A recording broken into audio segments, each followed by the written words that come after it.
Le salafisme est un mouvement religieux de l'islam sunnite, revendiquant un retour aux pratiques en vigueur dans la communauté musulmane à l'époque du prophète Mahomet soit et de ses premiers disciples. Effet du nain Kruger est un effet de surconfiance. La théorie stipule que l'ignorance engendre plus fréquemment la confiance en soi que ne le fait la connaissance.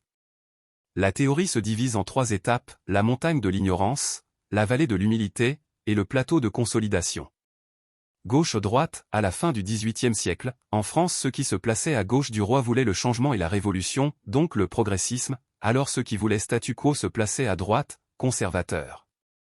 La gauche préconise les impôts, les taxes, l'égalité, l'intervention du gouvernement, le progressisme, l'ouverture et la justice sociale.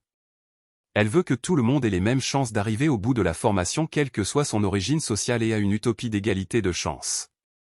La droite plébiscite plutôt la liberté de marché, la concurrence donc une certaine méritocratie, le conservatisme, la justice ainsi que les valeurs traditionnelles.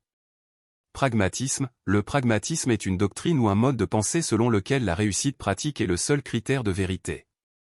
C'est une forme d'empirisme qui valorise l'action, l'efficacité, l'expérience, la mise en pratique et ce qui fonctionne réellement plutôt que des considérations abstraites ou théoriques. Bolchevique vs soviétique, le terme soviet désigna tout d'abord un conseil d'ouvriers, de paysans et de soldats acquis aux idées communistes dans l'Empire russe. Un bolchevique était un membre d'une des 2 factions d'un parti politique russe fondé en 1903, le Parti ouvrier social-démocrate.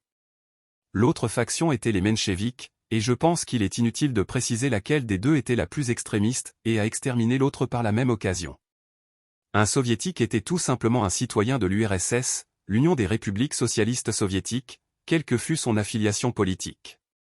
Il a cessé d'exister en 1990, à la dissolution de l'Union soviétique. Nationalisme et patriotisme.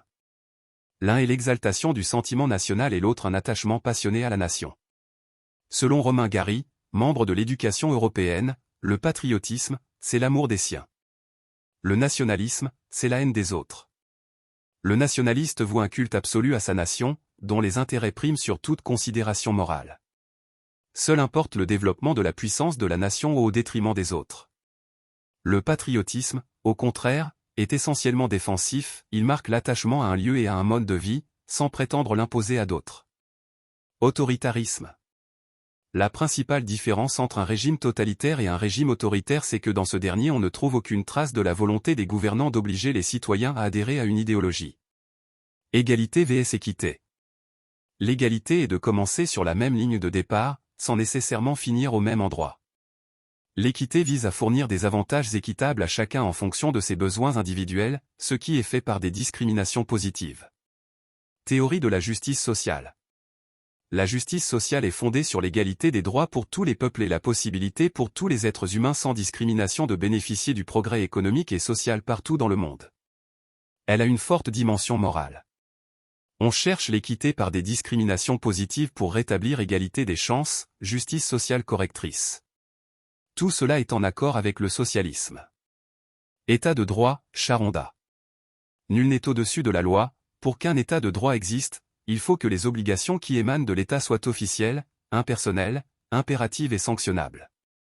En d'autres termes, les lois doivent 1. Être connues, publiques, 2. Personne ne peut y échapper, 3. Elles doivent s'appliquer réellement et 4. La transgression de la loi doit entraîner des sanctions. Alors que dans l'état de police, il faut respecter les règles et les lois, mais l'État n'est pas soumis à des règles supérieures. Dans l'état de droit, on peut contester les actions de l'État.